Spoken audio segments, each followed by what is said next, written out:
From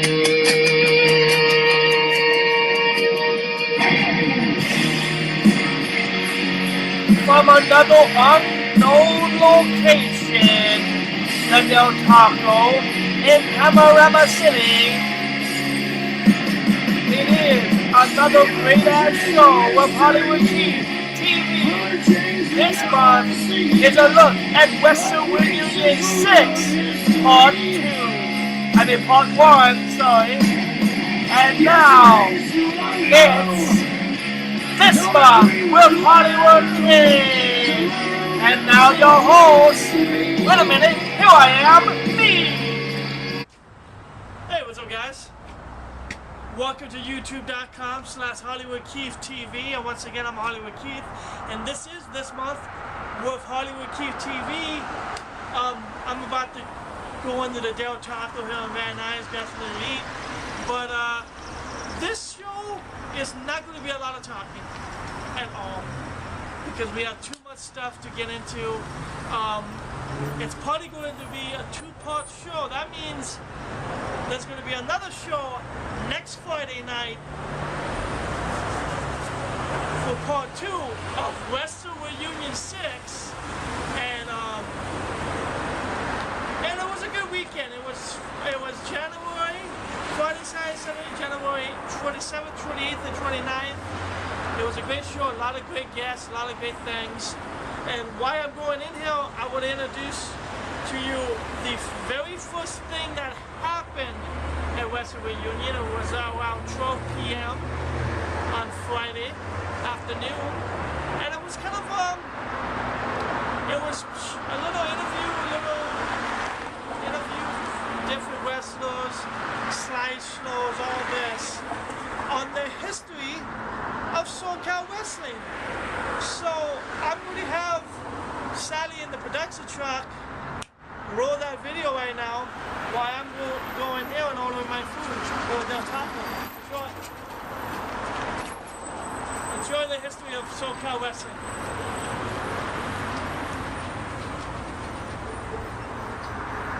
A young lady came up to me in the gym and she said, there's a guy trying to get hold of you, something about Wrestlereunion.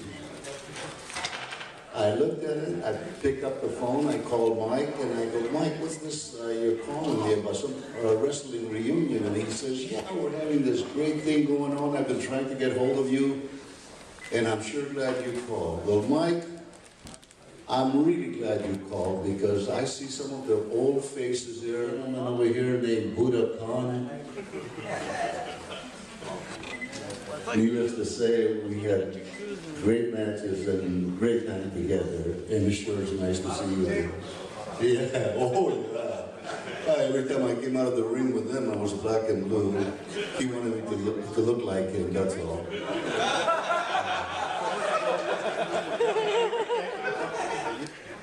Anyways, it was a great life, a great career.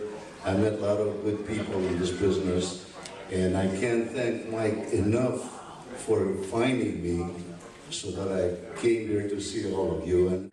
And watching that monitor over there makes me realize what's missing today in wrestling. Look at the energy of those guys. I've been watching that monitor, and the energy that all of you have had in the past is what's missing today. First time that I witnessed a live event, it was in a small town called Watsonville, California, up north. My parents took me there, and the first people that I saw was the Torres brothers, the Fabulous Kangaroos, Don Carson, Freddie Blassie, and a few others that I don't remember. But from that moment, I was hooked. Art Boom Boom Mahalik, he should tell the story about when we went from Portland to Seattle to Moses Lake, Washington to Spokane, and we made about $300, I guess. And he lost his money. We went into a store, and we're almost to Portland, and we did a U-turn, and we go all the way back to Spokane, where we went in and got a case of beer. And we found out the spot where we stopped to take a pee, which I gotta do right now. And he put me on the front of the car. And he drove very slowly as I spotted a flashlight down on the ground, and we found his money. He was so happy. Slot open here in LA for 3 months. So Chavo arranged it, and I got a call from Michael Bell and asked me to come in for 3 months to take that one open slot from Victor Rivera. And I was going to be, but I always will be, and by birth, Chavo's little brother. And I was Chavo's little brother, and I've been on for Chavo's little brother all along. 3 months extended to 8 months, and from there I shot out to travel the world, and I have. I have eaten the best foods. I've seen a lot of corners of the earth that nobody else would ever see unless it would have been in this business. I have really enjoyed it all the way. What the Olympic Auditorium did to me stepped me into the world bracket. I was just right there in El Paso, where we had our own wrestling business. I was there for over 15, 16 years. So I was already groomed, but to step into the world class was a big thing for me. And I made a career of 26 years of professional wrestling, actually living out of professional wrestling. In between that, I sort of double dipped into the movie business, thanking Gene LaBelle for helping me get in. I got in, and that's still going on right now. So I'm very happy that this all happened here at the Olympic Auditorium. Of camaraderie, the wrestling family is, or at least was, I hope it still is, best family. I have my wrestling family, I also have my Hollywood family, and it's just amazing. I had the honor, once again, a few days ago. Don't you Waltons talk while I'm talking. Look, they're paying so little attention they don't even know. Talk after. This is a once-in-a-lifetime opportunity. I'm going to sell your stupid book. Even without me in your stupid book, your book is incomplete. No one should buy it, but I'm going to sell it if you just be quiet while I'm talking.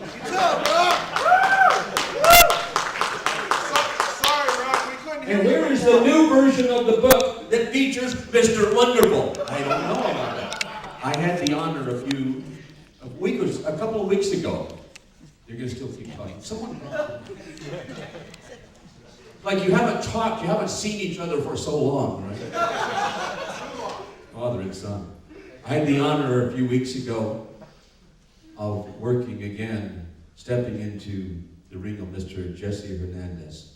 And before they do their wrestling, they have a pre-production type of a meeting. And they say, okay, this is a family show. Watch the language, guys. Here are the things you do not do out there. Go out and have fun, and this is the opportunity we have, etc. And occasionally they let someone pass the microphone, or they ask someone to speak. And me, I never want to speak. I sort of like to hide in the back, never go right in front of the camera. But one of the things I said to them, I said to all of the guys there, I said, thank you so much. They're looking at me. I said, thank you, because you have given me once again the opportunity to step onto sacred ground, to step into that ring, to step into my home. And it is such an extraordinary honor. And I looked at those, well, many about my age, but some a little younger, those other wrestlers, those newer people. And I wondered how many got it.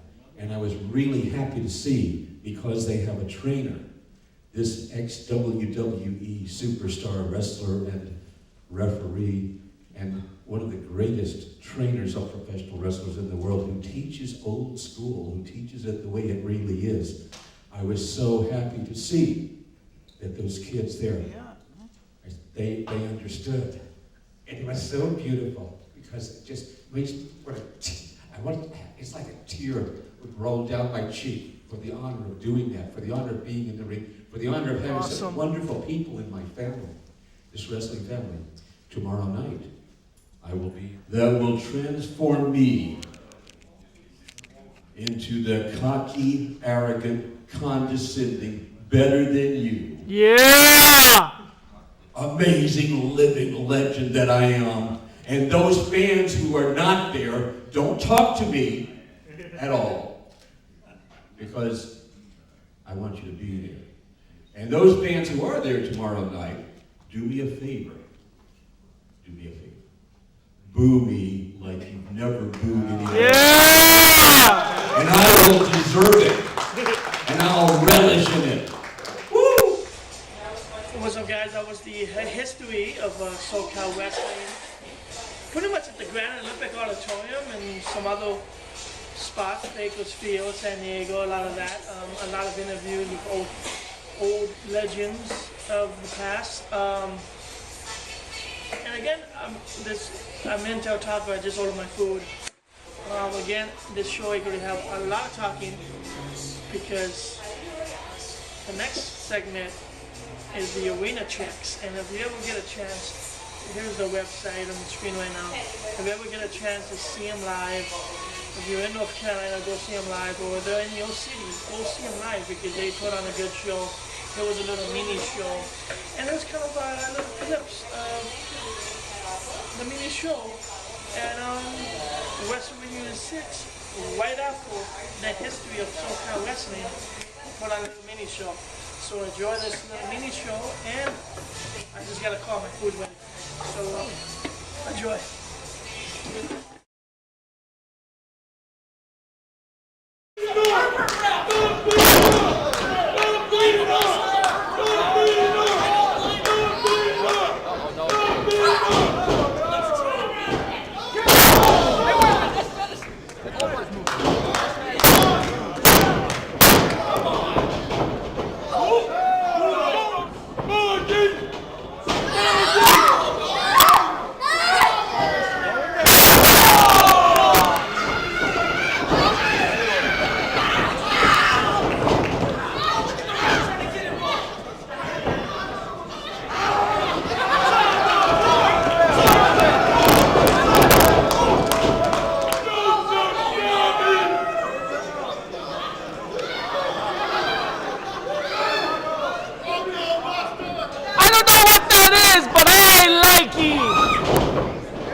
Oh, what's up, guys? It's me again. I hope you enjoyed that.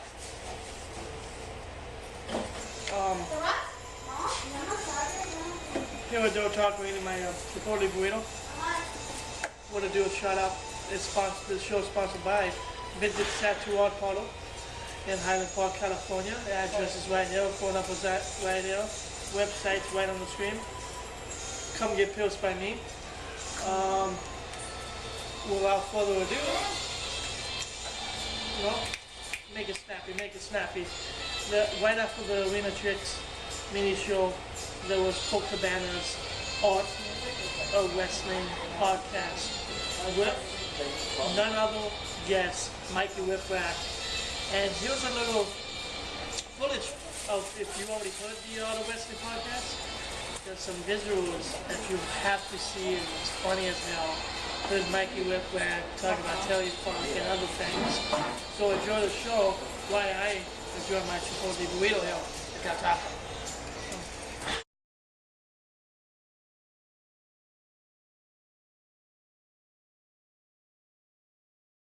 I would say I'm the luckiest motherfucker on earth.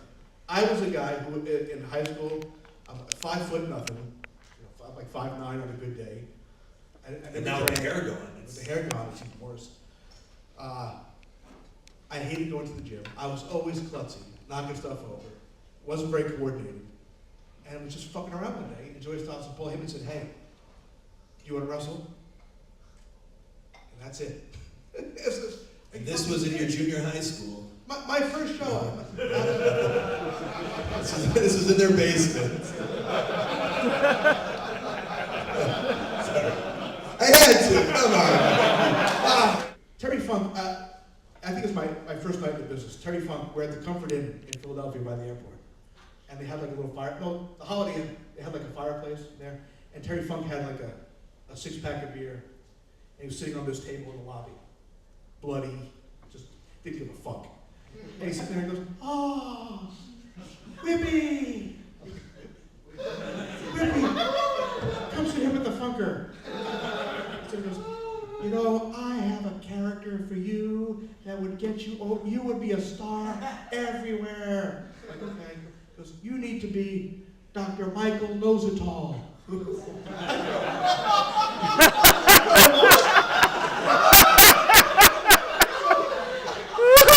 "You need to be Dr. Michael Nositall. What you have to do before the show is you get all these people in the ring. And you go in there and you act like you're gonna hypnotize them. Or you know exactly, you're like a fortune teller. And you go in there, you ask them questions, and you know the answer before they tell you. You're Dr. Michael Nositall. I gotta go." And they left. And it's a couple hours now. We see a taxi car. And here comes the Funker. Still bloody, by the way, and drunk. Now, I can't do this on the mic. This is a visual demonstration, okay? And I'll be the explainer. So he comes out of the fucking taxi, right? And you know when you come to the hotel, they didn't have sliding doors. This was a cheap hotel. You had to pull the doors open, right?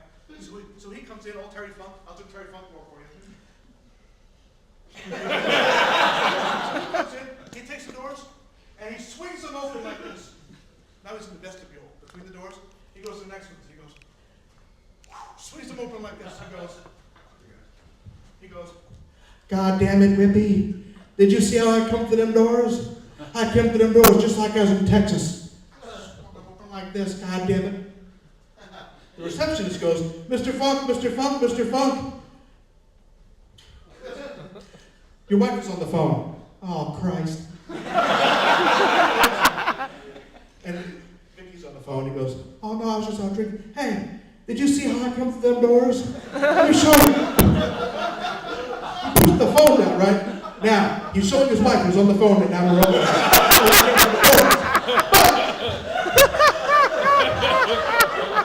Keep in mind, when you're going out, you need to push the door. So Terry goes, "Oh shit." He goes, I dislocated my shoulders."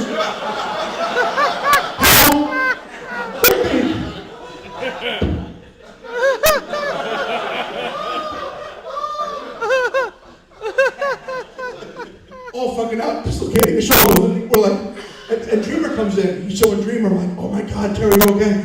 I'm just kidding. No, really, I'm just kidding." So he goes back and tells his wife. Vicky curses him out, whatever, hangs up. So Terry leaves, and I see him hiding around the corner.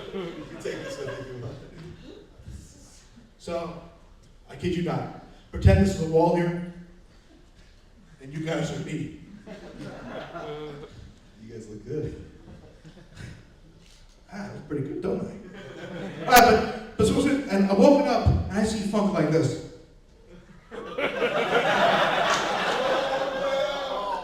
What the fuck is he doing? I'm approaching him, I'm going, he goes, "Ah!"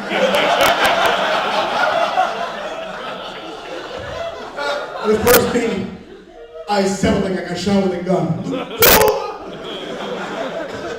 He goes, "Did I scare you?" I said, "Terry, petrified.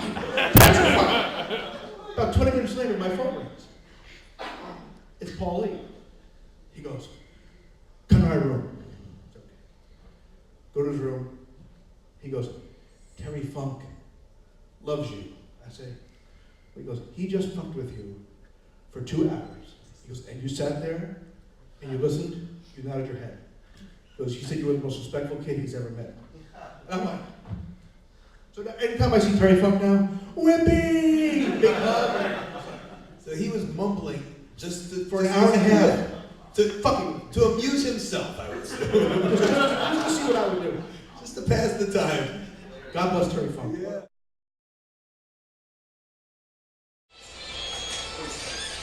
What's up, guys? Hey, hope you enjoyed that. That was funny as hell. All the Wrestling podcasts, check it out. And the next thing is moving right along. It was right after that in the same room was the Q&A with the New Age Outlaws and Mick Foley. And it was funny. Here's some footage of that. More burritos. They were down talking with Van Nuys. So enjoy the Q&A with Mick Foley and the New Age Outlaws.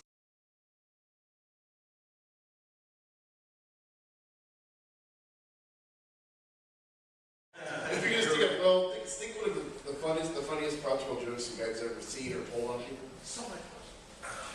We didn't do too much. Well, you did a little bit. I think you should take this one. Like, well, I didn't do. X-Pac was the guy. X-Pac's the guy to get that question. Yeah, he's the one that did most of the craziness.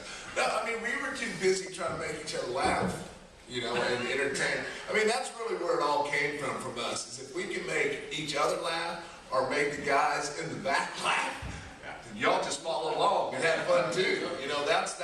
That's they say, what we did out there, it was for y'all, but now that we're in here, it was for us. It was for us to make each other laugh. And I think once everybody kind of sees how much fun we're having, you can't help but come along and have fun with us. Because you just, hey, those guys are having a blast. I'm jumping on. I'm going with those guys right there. It was just contagious, One time, when Arnold Schwarzenegger was in Baltimore, and he was promoting a movie. Collateral Damage. It was End of Days. End of Days. End of Days. Collateral Damage. And it was one of those movies. And Collateral Damage. It was one of those movies where he was big and Austrian in it. And a knee problem, it was medial collateral damage. Anyway, we were hot because we had our dressing room that we always dressed in. And so X-Pac and I pooped in his dressing room. I didn't say it was funny, it was kind of nasty. We thought it was hilarious. In the toilet? In the dressing room? In the toilet? No. That wouldn't have been funny. Everybody poops in there. That's not very entertaining. I may have also been behind the changing of the signs when John Wayne Bobbitt showed up and he had his own dressing room and they changed the sign and Bobbitt willingly walked in and changed and spent his time in a broom closet. He was just happy to be there. I hate to give props to Al Snow, but one of the best practical jokes that I ever saw was when Al had lost Pepper, his dog, and he had a very emotional, tear-filled statement he read, and he gave the number for people to call in case they had any information about his lost dog, Pepper. And they ran the number across the screen, and immediately, in the backstage, Val Venus started getting phone calls.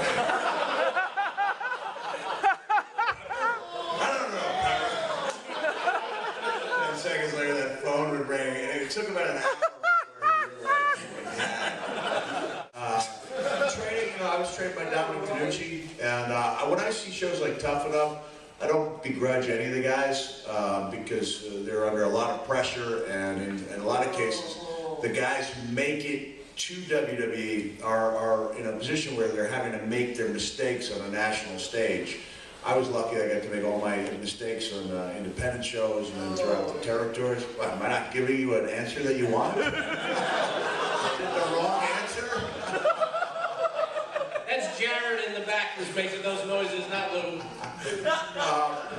So I like the fact that part of my training involved traveling long distances every week, because that was kind of the character building process for me. So I was just talking about it with a couple of people last night, saying that I really missed out in the last year and a half of my college social life, but while the other people were going to spring break, I was doing independent shots in West Virginia, and I think without coming up that way, I never would have made it. And as far as injuries, there's a handy chart on the back of one of my books. List them, add a couple more new ones to it, and some arthritis with age, and get a pretty good idea of just how bad I feel. I mean, training-wise, obviously his training quest is easy. His whole damn family does it, and they're all good at it. Yeah! Good at it. I mean, I don't know if y'all know, I never grew up watching it, never liked it, never was one to sit in front of the TV all day Sunday and watch Ric Flair or whoever it was on TV. I just wasn't into it. I was doing other things. And he was a professional bull rider. And it just kind of fell in my lap. Ron and Don Harris, I don't know if you remember them, Skull 8-Ball and 2 7 for 11. Well, they grew up in the same town I did, and I happened to come back. I was living out here at the time. I went back home, and I ran into them, and they said they're wrestling. I went, you're such an idiot. And then they said, well, come try it. And I went, no. I mean, what are you going to do? Like, punch me this far away? And they took me in there and beat the living shit out of me for 4 hours. Just beat me up. Literally beat both of them. And I loved it. I was hooked from then. I mean, and he's right. Like, where you live in a $60 million mansion and stuff, that didn't happen when I didn't know where that was when I broke in. I just was trained in Gulf of Mexico water about shin deep. Yeah! My brothers and all, we would go out to the beach, and I would just run, and they would all hip toss me. I'd feed them for hip tosses, and they would feed me for hip tosses. And so, just kind of, it's just the old Rocky Balboa going back to Russia and training with like an ox cart or something. And Billy was shoveling bull poop at the rodeo, and I was taking hip tosses in the water. So, and then 15 years later, there we were together on the biggest stage in the world. So as far as injuries, I knock on wood. Mick's got a whole list of injuries on one of his books. I never had one. I do thank God I never come up. I never had an injury, but that also says that I don't work very hard. Did you ever run on the beach with a muscular black man and embrace him for an uncomfortably long period of time? I did run from a muscular black man. You guys know what I'm talking about, right? Yeah! Rocky 3, man, it's a little uncomfortable. But just the length of their shorts. Socks are up to the knees. They hug each other for a long, long time. Next question is for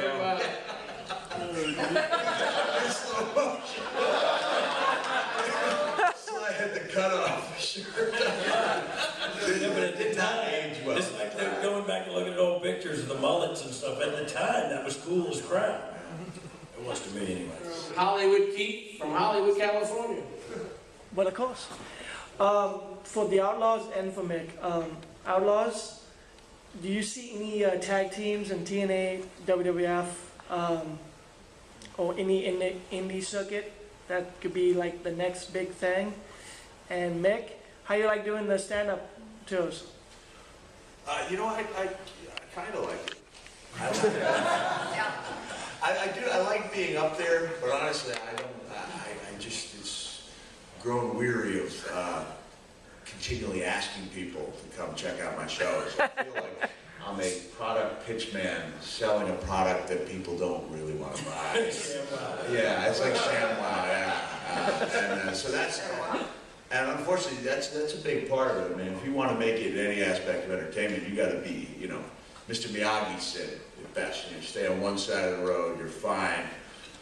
Stay on the other, you're fine. But you go in that middle, what happens? Just like a grape, you get squashed. And so, at 46, I don't have the same ambition to do what it takes to be successful. But I do like doing it. Yes, This is the kind of thing I can do every once in a while as like a fundraiser. So it is fun. I'm glad I tried it, but I don't think I'm going to be going balls out. We hope not. Used to, I only had one speed when I was younger. Yeah. Balls. So we're down to the last 15 minutes, so start getting your questions together. Aaron from California is next. Hey, can we answer the second part of that? Hollywood John from St. Louis.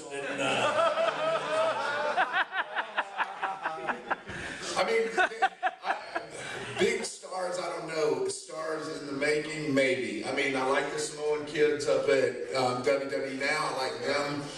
There's been a couple teams that, well, one that me and him worked with that could get there. They just need a lot of work. I mean, they just don't work enough to kind of get it going, you know. But huge stars like me, no. Yeah, no, there are guys out there, but you know, it has to be the right time. They have to be the right size. We work with a lot of guys on the independent circuit where they got a great tag team and they do great work together, but one of them's small or one of them's doesn't have a good body, and that sounds weird for me to say that. But there's always something that may be holding them back. And like he said, on the independent circuit, you don't work enough. You can't teach experience. You can teach a guy how to hip toss another guy how to take a drop kick, but you can't teach experience, and that's what you got to have to make it on such a grand level. Could I throw a couple names in there that I would gladly suggest? No. Please. And I know they work with for TNA now. And, I wouldn't want to raid their talent, but Beer Money was an amazing talent. Yeah. And Machine Guns. I think pushed the right way, and the Machine Guns could be huge. So I will make those two suggestions. You got no Beer Money for sure. Me and Billy took a definite interest in them when we worked for TNA, and they were there as well. And what we loved about them most was they were young and they were very inquisitive of us. They came to us a lot and asked us. We really saw them kind of rise to as high as they could in that company, you know, and then they split them up. But they were together for a long time. They had a good run. But that Beer Money was a great tag team. They're fun to watch. They're interactive, fan interactive. And they look like a team. They work like a team, like you guys. Sometimes you throw two individuals together. You know, they're still just two individuals. The guys from tag team. But in those cases, both those teams were great teams, and I'd love to see them in WWE. Oh, what's up? You back from watching the Q&A? Was it another good Q&A? And that was just some of the Q&A questions for the Outlaws and Mick Foley. I hope you enjoyed the show today. I hope you enjoy Mike Lane history of LA wrestling. I hope you enjoyed the little mini show of the arena chicks. I hope you enjoyed the visual effects of the Auto Wrestling Colt Cabana with ECW's Mikey Whitway. And I hope you enjoyed the Q&A questions. This was part 1. Part 2 will be next week, same time, same YouTube channel, youtube.com/HollywoodKeithTV. And we are going to get into the rest of the first day of Dragon Gate USA, $5 Wrestling, Colt Cabana, Marty DeRosa. Second day, show you the VIP access, and then show you PWS Wrestling, and then cap it off with the PWG show Sunday. Once again, I'm Hollywood Keith. I'm a poster at Vintage Tattoo Art Parlor in Highland Park, California. The address and phone number is right here on your screen. I hope you come and get pierced by me, you know, and tell your friends about me. Also, I'll be in Phoenix at the the Arizona State Fairgrounds, Friday, Saturday, Sunday of the 17th, 18th, and 19th, I believe. Check out bodyartexpo.com for more information. Well, this has been this month with Hollywood Keith TV. I'm Hollywood Keith, you not, and stay tuned for part 2 next Friday.